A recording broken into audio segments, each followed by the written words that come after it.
Some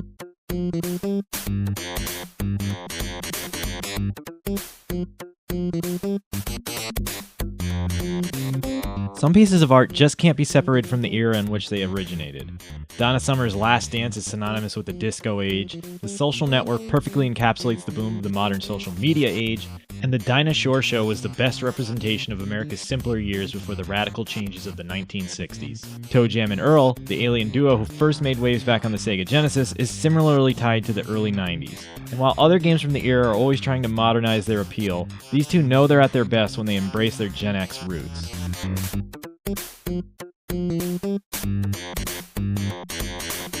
ToeJam and Earl Back in the Groove is a fondue pot of late 80s, early 90s American hip-hop culture. Stick a fork in and you're bound to pull out old school slang, funky designs, and the type of rap white people of the age didn't find threatening.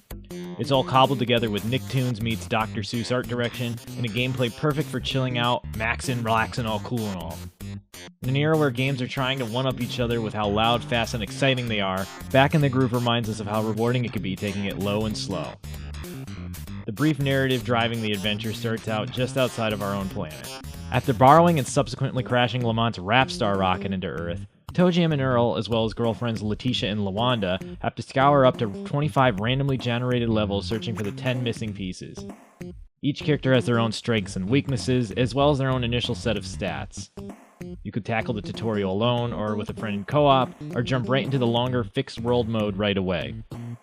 The tutorial does an excellent job of explaining the many facets of the game, covering everything from exchanging presents and raising your level to how to get far in the hidden hyperfunk zones.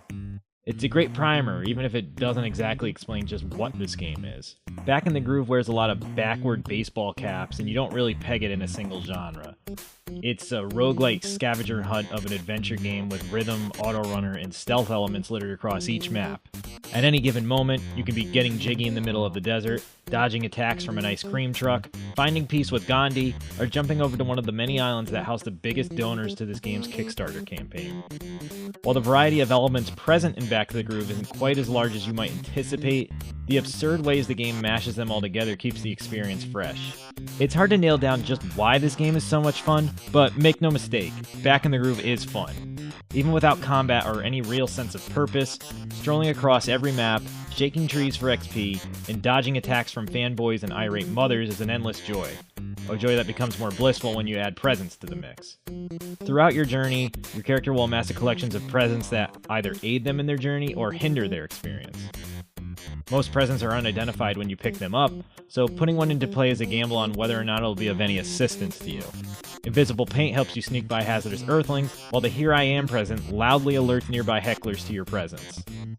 Unleashing this monstrosity of a present in a single-player game is amusing, but Back in the Groove absolutely sparkles as a co-op adventure. At launch, 4 players will be able to connect online with a Day 1 patch, meaning a review period was limited to local couch co-op. Honestly, that's the best way to play this game. Each player is free to proceed at their own pace in their own direction, only occasionally being forced to the same location in certain situations. Presents can be shared with one another, so if you find your homie in a jam, you can help them out. Adversely, you could strap on a pair of rocket skates to their feet and send them flying off the stage, back down to the level below. It's a riot, and with so many different presents to collect and earthlings to encounter, no 2 runs should ever be the same. ToeJam and Earl Back in the Groove is unquestionably a short game, which really works for it in the long run. Completing each of the 25 levels of a fixed, random, or hardcore random mode will only take a few hours depending on your playstyle. But the game is always inviting players back for repeated runs with unlockable characters, secret areas, collectible hats, some of the best music you'll hear all year, and a visual appeal that exquisitely nails the 90s cartoon aesthetics. Playing this game is the equivalent to downing some orange soda and Cool Ranch Doritos while watching Rocko's Modern Life with the Fresh Prince and DJ Jazzy Jeff playing in the background. With a little more variety in the objectives, this could be the killer co-op game to end all co-op games. But even with the same basic goal each run, ToeJam and Earl Back in the Groove is one of the freshest, dopest, most hellafly experiences you can have on your Switch. To check out this Superfly review and other hella cool ones, head over to our super tubular website, Destructoid.com.